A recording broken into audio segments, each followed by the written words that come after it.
James Melanis. This wine is next. It is Nerello Cappuccio.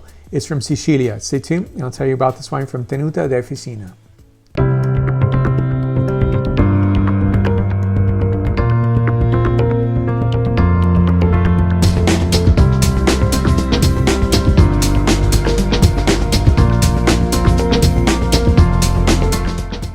Now this wine is Nerello Cappuccio compared to, say, Nerello Mascalese. 80% of it, minimum, is going to be Nerello Mascalese. 20% can be Nerello Cappuccio, but no more. Now this wine cannot be labeled as such as an Etna Rosso wine. It can be labeled as a Sicilia DOC wine. Now simply those are the DOC rules for Etna. But it's really thought of as a blending partner for Nerello Mascalese. On its own, it's a really compelling, gorgeous wine. I've tasted a lot of Sicilian wines, and ultimately they come out very markedly different from variety to variety and region to region. And this is really something that, on its own, is not tasting like any other variety, including Nerello Mascalese. And the uplift on this is really a beautiful tart characterization, but an elegance and a refinement to this wine that's absolutely beautiful on its own. Now, this producer is based in a village called Castiglione di Sicilia. Now, I think it's, you're going to find a lot of producers, obviously, based in that small village or small town, and that's where the center point for many producers of Etna wines are located. And I think it's a really amazing experience to taste these wines. Volcanic soil, higher elevation, a very different weather pattern than, say, the rest of Sicilia.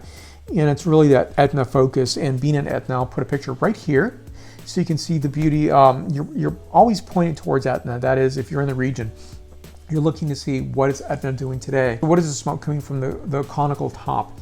And it really is a compelling, amazing thing to see. So this is a 94-point wine. I'm really happy to give it that score because it deserves it. And that's because, again, if it's thought of as a blending partner, it's really not thought of as the same level as Nerello Mascalese.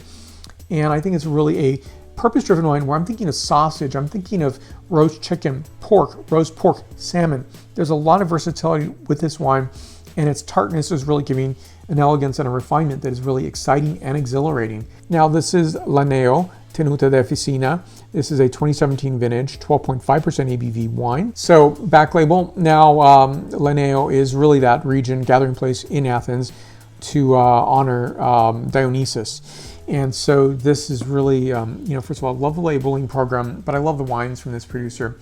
And I don't recall tasting Tenuta di Fessina wines recently. And so it was really exciting. I did look at my database, and I had not. So it was really exciting to get these wines. So in this, notes of early season cherry, a bit of spice notes, soft floral notation, as well as freshly sanded cedar. Elegant. Next, the palate characterization. Tart cherry, bracing acid, which I love. I love that, and I want a piece of salmon with this because I think it's really a very nice way of treating your salmon as well as treating your wine to a very wonderful palate experience altogether. So tart cherry notes to this, really absolutely wonderful, alluring, gorgeous, along with white pepper, a bit of ground clove notes, and the graphite content, mineral content is absolutely stunningly beautiful. And when I use the word graphite, I'm really thinking of Pinot Noir, and additionally dried red rose petal on this. So 94 points out of 100 points. More information on the producer down below. Questions and comments can be listed there. Right up here is a subscribe button, so please hit that button to see the latest videos that I'm producing. Thank you for your support. Let's stay connected. Let's have a conversation. I'm on Facebook, Twitter, Instagram, LinkedIn, and WordPress. And Etna wines are absolutely glorious, beautiful, and something to be putting on your 2020 taste list. Thank you for watching today. Stay tuned for more. Salute.